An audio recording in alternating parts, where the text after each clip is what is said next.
किसी भी स्थिति में मन को शांत रखने का रहस्य। क्या आपको किसी एक चीज पर लंबे समय तक ध्यान केंद्रित करने में परेशानी होती है? शायद इस वीडियो के अंत तक पहुंचना भी एक संघर्ष होगा। आज की दुनिया ध्यान भटकाने वाली है, जिससे ध्यान केंद्रित करना और अपना सर्वश्रेष्ठ प्रदर्शन करना लगभग असंभव हो गया है। यह इस तथ्य से आसान नहीं है कि वे ध्यान भटकाने वाले फोन सूचनाओं के बारे में सोचें, इतने व्यसनी हैं। हालांकि हमेशा सक्रिय रहने की इच्छा से निपटने का एक तरीका है, और यह आपको शांत दिमाग रखने और आपके समग्र स्वास्थ्य को बढ़ावा देने में मदद करेगा। मेडिटेशन शब्द लैटिन के मेडिटेटम से आया है, जिसका अर्थ है चिंतन करना। यह कई धार्मिक परंपराओं में हजारों वर्षों से प्रचलित है। माना जाता है कि आधुनिक पद्धति भारत में 5000 साल पुरानी है।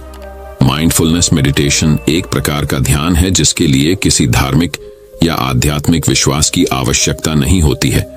यह बस उस क्षण में पूरी तरह मौजूद रहने की क्षमता है। यह हमारे लिए हर पल उपलब्ध है, और हमारी दुनिया अधिक विकर्षणों से भरी होने के बावजूद कार्यबल में ऐसे लोगों की बड़ी मांग है जो फोकस और ध्यान कौशल का प्रदर्शन कर सकते हैं। इसीलिए यदि आप स्वयं को माइंडफुलनेस मेडिटेशन में निपुण बनने के लिए प्रशिक्षित कर सकते हैं, तो आप न केवल अपनी भलाई में सुधार करेंगे, बल्कि आप एक मांग वाले मनुष्य भी बनेंगे। माइंडफुलनेस मेडिटेशन के 4 फायदे। पहला फायदा, चिंता और तनाव कम हो जाएगा। आपके शरीर में उत्पादित कॉर्टिसोल यानी ये तनाव हार्मोन है, इसका स्तर कम हो जाएगा। यह तनावपूर्ण स्थितियों में हमारी लड़ो या भागो प्रतिक्रिया के लिए जिम्मेदार है, जो कि तब बहुत अच्छा था जब हम गुफाओं में रहने वाले लोग और महिलाएं थे, लेकिन आधुनिक कार्यालय में नहीं। दूसरा फायदा, बेहतर भावनात्मक दूरी।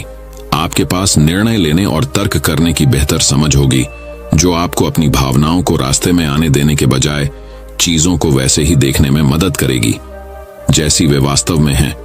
तीसरा फायदा, ध्यान अवधि में सुधार। न्यूरोप्लास्टिसिटी मस्तिष्क का मांसपेशियों के निर्माण वाला हिस्सा है। जो चीजें हम अक्सर करते हैं उनमें हम मजबूत हो जाते हैं, और जो चीजें हम उपयोग नहीं करते वे फीकी पड़ जाती हैं। ध्यान केंद्रित करने की अपनी क्षमता का अभ्यास करने से आपको बेहतर प्रदर्शन करने में मदद मिलेगी। चौथा फायदा, बेहतर नींद। न केवल आपको जल्दी नींद आएगी, बल्कि आपकी नींद की गुणवत्ता में भी सुधार होगा। शुरुआत कैसे करें? एक शांत जगह ढूंढें, अपनी आंखें बंद करें और अपनी सांसों पर ध्यान केंद्रित करें। यदि आप देखते हैं कि आपका मन भटक रहा है, जो कि अक्सर भटकता रहता है, तो बस इसे अपनी सांसों पर ध्यान केंद्रित करने पर वापस लाए। 5 मिनट या 1 मिनट तक सांस लेने से शुरुआत करें। वास्तव में इससे कोई फर्क नहीं पड़ता कि आप अपनी सचेत अवस्था में कितना समय बिताते हैं, क्योंकि हर बार जब आप ऐसा करते हैं तो आप अपनी फोकस मांसपेशी विकसित कर रहे होंगे। अभ्यास को अपने लिए कारगर बनाएं। यदि आपको कोई शांत जगह नहीं मिल रही है, तो बस एक ऐसी जगह की तलाश करें जहां आप शांत रहें। यहां तक कि एक व्यस्त कैफे भी पर्याप्त होगा। अपनी सांसों पर ध्यान केंद्रित रखें, और अगर आपका मन भटकता है तो चिंता न करें। जब आपका मन भटकता है तो उसे नोटिस करना और उसे अपनी सांसों तक वापस लाने में सक्षम होना ही कौशल है। 5वां फायदा, अपनी आदत को कायम रखना। लोग अपनी आदतें इसलिए तोड़ देते हैं क्योंकि वे पर्याप्त रूप से चिपचिपी नहीं होती। अपने क्यों कारण पर स्पष्ट होना आपकी आदत को बरकरार रखने में मदद करने का एक तरीका है। यदि आप ध्यान करने के कारण यह वीडियो देखते हैं, तो यह आदत बहुत लंबे समय तक नहीं रहेगी। आपका क्यों अंदर से आना चाहिए। उदाहरण के लिए, मैं ध्यान करता हूं क्योंकि मैं अपने स्वास्थ्य को महत्व देता हूं, और जब मैं ऐसा करता हूं तो मैं खुश महसूस करता हूं और दूसरों के साथ बेहतर जुड़ाव महसूस करता हूं। अपनी आदत को कायम रखने का दूसरा तरीका कुछ बाहरी जवाबदेही रखना है, और यहीं पर मध्यस्थता ऐप्स विशेष रूप से उपयोगी होते हैं। वे आपकी प्रगति को ट्रैक करने और आपकी सफलताओं को लॉग करने में आपकी सहायता करते हैं। वे आपके अभ्यास को कुछ संरचना प्रदान करते हुए निर्देशित मध्यस्थता भी प्रदान करते हैं। ये दोनों चीजें आपको कुछ शुरुआती गति प्रदान करेंगी, जो आदत बनाने के शुरुआती दिनों में महत्वपूर्ण है। निर्देशित ध्यान आपके मस्तिष्क को ध्यान केंद्रित करने के लिए प्रशिक्षित करने में मदद करता है। छठा फायदा, श्रृंखला मत तोड़ो। जीवन हमारे रास्ते में ऐसी बाधाएं ला सकता है जो सबसे चिपचिपी आदतों को भी तोड़ सकती है। जंजीर तोड़ने पर बुरा मत मानना। आप अतीत को नहीं बदल सकते, लेकिन आप भविष्य पर ध्यान केंद्रित कर सकते हैं। बस अपना अभ्यास फिर से शुरू करें। यह याद रखें कि हर बार जब आप अभ्यास करते हैं तो आप अपने जीवन के सभी क्षेत्रों में उस सचेत दृष्टिकोण को लागू करने के लिए अपने दिमाग को प्रशिक्षित कर रहे हैं। तो अब दोस्तों, चलिए बढ़ते हैं हमारे चौथे मुद्दे की तरफ। शांत और संयमित आत्मनियमन का रहस्य क्या है? स्वनियमन क्या है? स्वनियमन उर्फ भावना विनियमन इस बात से संबंधित है कि आप अपने विचारों और व्यवहारों को कैसे नियंत्रित करते हैं। इसे अपना आंतरिक अनुशासन समझे। स्वनियमन एक बड़े सॉफ्ट स्किल, भावनात्मक बुद्धिमत्ता या आईक्यू का हिस्सा है। भावनात्मक बुद्धिमत्ता आपकी अपनी भावनाओं को समझने और प्रबंधित करने के साथ साथ अन्य लोगों की भावनाओं को पहचानने और प्रभावित करने की क्षमता है। स्वनियमन करने की क्षमता का मतलब है कि आप अपनी भावनाओं को नियंत्रित कर सकते हैं ताकि आप अनपेक्षित तरीकों से स्थितियों पर प्रतिक्रिया न करें। इसका मतलब यह पहचानना है कि आप यह चुन सकते हैं कि किसी चीज पर कैसे प्रतिक्रिया देनी है, चाहे आप कैसा भी महसूस करें। खेल के अंतिम सेकंड में एक बास्केटबॉल खिलाड़ी की कल्पना करें। आपकी टीम पीछे है और जीत का दारोमदार आप पर है। आप दबाव बढ़ता हुआ महसूस कर सकते हैं। आप अपनी भावनाओं को कैसे नियंत्रित करते हैं और शांत रहते हैं। यह प्रदर्शन करने और विजयी शॉट हासिल करने में सक्षम होने और असफल रहने के बीच का अंतर है।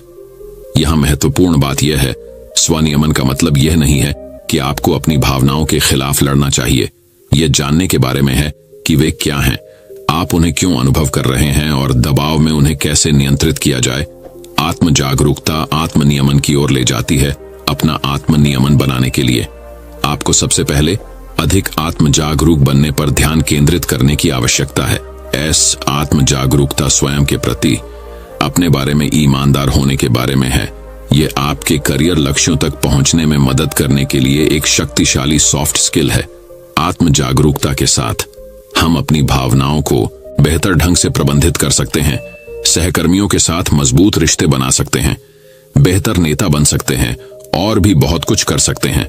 जब आप अधिक आत्म जागरूक होते हैं तो आप स्वयं को बेहतर ढंग से समझ सकते हैं और आप चीजों को एक निश्चित तरीके से क्यों महसूस करते हैं, सोचते हैं और करते हैं। यही आपकी भावनाओं को बेहतर ढंग से नियंत्रित करने में सक्षम होने की कुंजी है। तो स्वनियमन के लिए हमारी नंबर 1 रणनीति। अपनी आत्म जागरूकता सॉफ्ट स्किल विकसित करें। स्वनियमन के लिए 4 रणनीतियां आप जो महसूस करते हैं उसके अनुरूप रहें। आप कैसा महसूस कर रहे हैं इस पर ध्यान दें और अपनी भावनाओं के भौतिक संकेतों को जानें। जब आप निराश या क्रोधित महसूस करते हैं तो क्या आपके पेट में हलचल महसूस होती है? क्या आपको सीने में जकड़न महसूस होती है या आप अपना जबड़ा भींचने लगते हैं? यदि आप जानते हैं कि आप कब अपना आपा खोना शुरू कर रहे हैं तो आप शांत और तर्कसंगत बने रहने के उपाय करना शुरू कर सकते हैं। इस बात पर ध्यान दें कि आपको भूख लग रही है या थकान महसूस हो रही है। ये कारक आपकी भावनाओं को बढ़ा सकते हैं, लेकिन ये ऐसी चीजें हैं जिन्हें आप नियंत्रित कर सकते हैं। यदि आपने कभी जख्मची महसूस किया है तो आपको पता चल जाएगा कि अपने कार्य दिवस के दौरान स्वस्थ नाश्ते से खुद को ऊर्जावान बनाना कितना महत्वपूर्ण है। इसे वश में करने के लिए इसे नाम दें। इसे वश में करने के लिए नाम दें।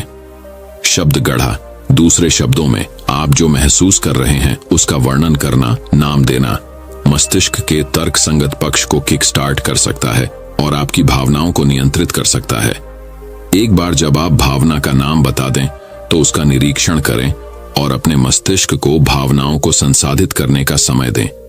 यह आपकी भावनाओं को आप पर हावी होने और आपकी प्रतिक्रिया तय करने से रोकने का एक आसान तरीका है। अगली रणनीति, अपने आप को जगह दें।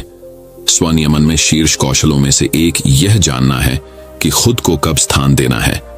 आपको प्रतिक्रिया देने से पहले बस रुकना और सांस लेने में 10 सेकंड लग सकते हैं। गहरी सांस लेना तनाव दूर करने का सबसे आसान और प्रभावी तरीकों में से एक है। शोध से पता चलता है कि गहरी सांस लेने और अन्य सांस लेने की तकनीकें तनाव के क्षणों में हमें शांत करने में मदद करती हैं। एक अन्य अध्ययन से पता चलता है कि गहरी सांस लेने के व्यायाम हमें अपना ध्यान केंद्रित करने में सुधार करने में मदद कर सकते हैं ताकि हम अपनी प्रतिक्रियाओं पर अधिक ध्यान दे सके। स्वयं को स्थान देने का अर्थ स्वयं को स्थिति से पूरी तरह दूर करना हो सकता है। जब तक आप शांत न हो जाएं और स्पष्ट दृष्टिकोण प्राप्त न कर लें, तब तक टहलने जाएं या कुछ अलग करें। अगली रणनीति, सचेतनता का अभ्यास करें। माइंडफुलनेस वर्तमान क्षण में ध्यान देने और अपनी इंद्रियों का उपयोग करके गैर निर्णयात्मक तरीकों से आपके अंदर और आसपास क्या हो रहा है, इस पर ध्यान देने का अभ्यास है। यदि आप सचेतनता के कौशल में महारत हासिल कर सकते हैं तो आप शांत रह सकते हैं और भावनात्मक स्थितियों में नकारात्मक विचार पैटर्न में शामिल होने से बच सकते हैं। शुरुआत में यह मुश्किल लग सकता है, लेकिन इसे जारी रखें। वैज्ञानिक रूप से भी यह सिद्ध हो चुका है कि नियमित अभ्यास के केवल 8 सप्ताह के बाद ध्यान तनाव से राहत दिलाने में मदद करता है। आपको यह मिल गया है। याद रखें, जब आपकी भावनाओं की बात आती है तो आप चालक हैं। अपनी आत्म जागरूकता सॉफ्ट स्किल विकसित करें और स्थितियों और लोगों के प्रति अपनी भावनाओं और प्रतिक्रियाओं को विनियमित करने, विघटनकारी भावनाओं और आवेगों को नियंत्रण में रखने और कार्य करने से पहले सोचने के लिए विभिन्न तरीकों का अभ्यास करना शुरू करें। आपको जल्द ही पता चल जाएगा कि आपके लिए क्या काम करता है और आप आवश्यकता पड़ने पर शांत और एकत्रित रहने में सक्षम होंगे। दोस्तों, मैं उम्मीद करता हूं कि इस वीडियो को सुनने से आपके जीवन में अच्छे बदलाव आए होंगे। आपको इस वीडियो से क्या सीखने मिला, ये कमेंट करके जरूर बताइए और अपने परिवार, दोस्तों या आपके करीबी इंसान के साथ ये कहानी शेयर करके उन्हें भी इस ज्ञान से परिचित करवाइए। बाकी अगर आपको ये वीडियो दिल से अच्छी लगी हो तभी इस वीडियो को लाइक कर देना और आपने अब तक इस चैनल को सब्सक्राइब न किया हो तो चैनल को सब्सक्राइब भी जरूर कर देना।